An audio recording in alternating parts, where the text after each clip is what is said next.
Halo Sobat Bumantara, selamat datang di Bumantara News, tempat kita menjelajahi budaya dan sejarah Nusantara yang kaya dan menakjubkan.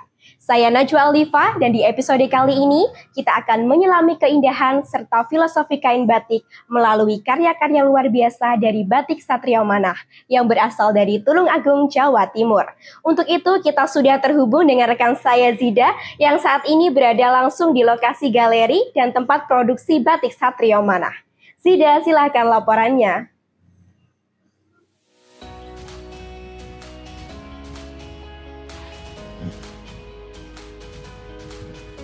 Siapa bilang batik hanya cocok untuk acara formal atau seragam kantor saja? Sekarang batik tampil makin kekinian, bahkan jadi pilihan outfit sehari-hari. Nah, kali ini saya sedang berada di Batik Satrio Manah Tulung Agung. Tempat ini bukan hanya menjual pakaian, tetapi juga membawa cerita tentang batik, tradisi, dan cinta terhadap budaya Indonesia.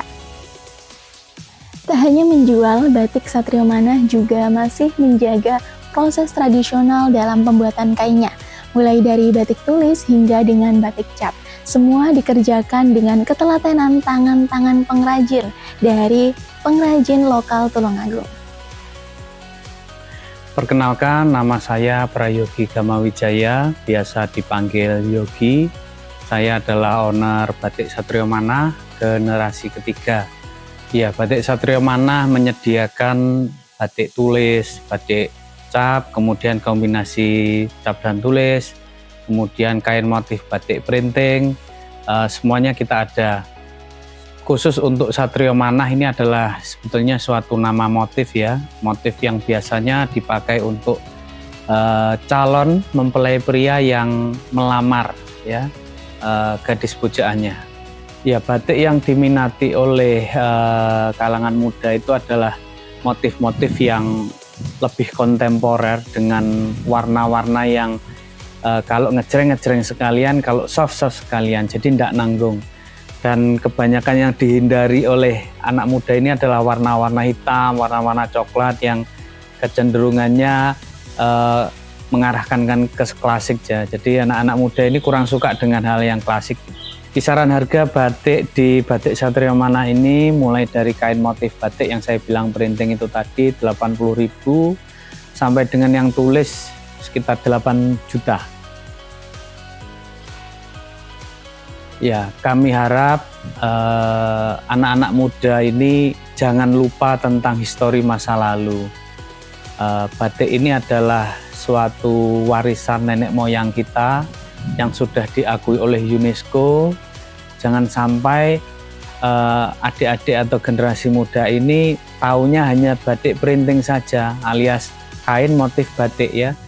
Yang diwariskan oleh nenek moyang itu adalah batik tulis, batik cap, dan kombinasi keduanya.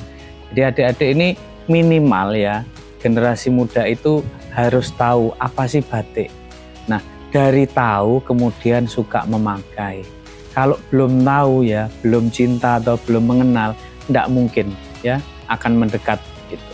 Ya kita ada, jadi kita ini workshop ya, sekalian work dan shop ya, jadi tempat bekerja sekalian tempat berbelanja gitu ada. 80% pekerja kami berasal dari sekitar desa, jadi tetangga desa ya.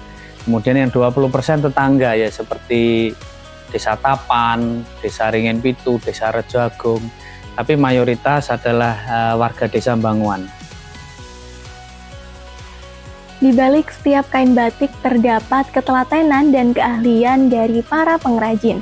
Dan di Batik Satrio Manah ini, proses itu tetap dilestarikan dengan penuh kesabaran dan penuh cinta.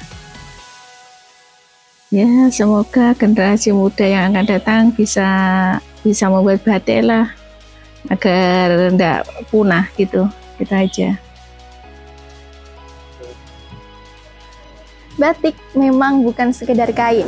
Di balik motifnya terdapat filosofi. Di balik warnanya terdapat cerita. Dan lewat butik seperti ini, cerita itu akan terus berlanjut dengan gaya yang baru, tetapi tetap membawa akar budaya yang kuat. Dari Tulung Agung, saya Zida melaporkan untuk Anda. Terima kasih Zida atas laporannya yang inspiratif. Sobat Bumantara, melalui batik Satrio Manah kita melihat bahwa sehelai kain bisa menyimpan identitas, makna, dan kisah perjuangan budaya. Mari kita cintai dan lestarikan warisan bangsa, karena dari setiap motif ada jejak leluhur yang tak boleh hilang. Saya Najwa Alifa, sampai jumpa di episode berikutnya. Tetap di Bumantara News, karena budaya punya cerita.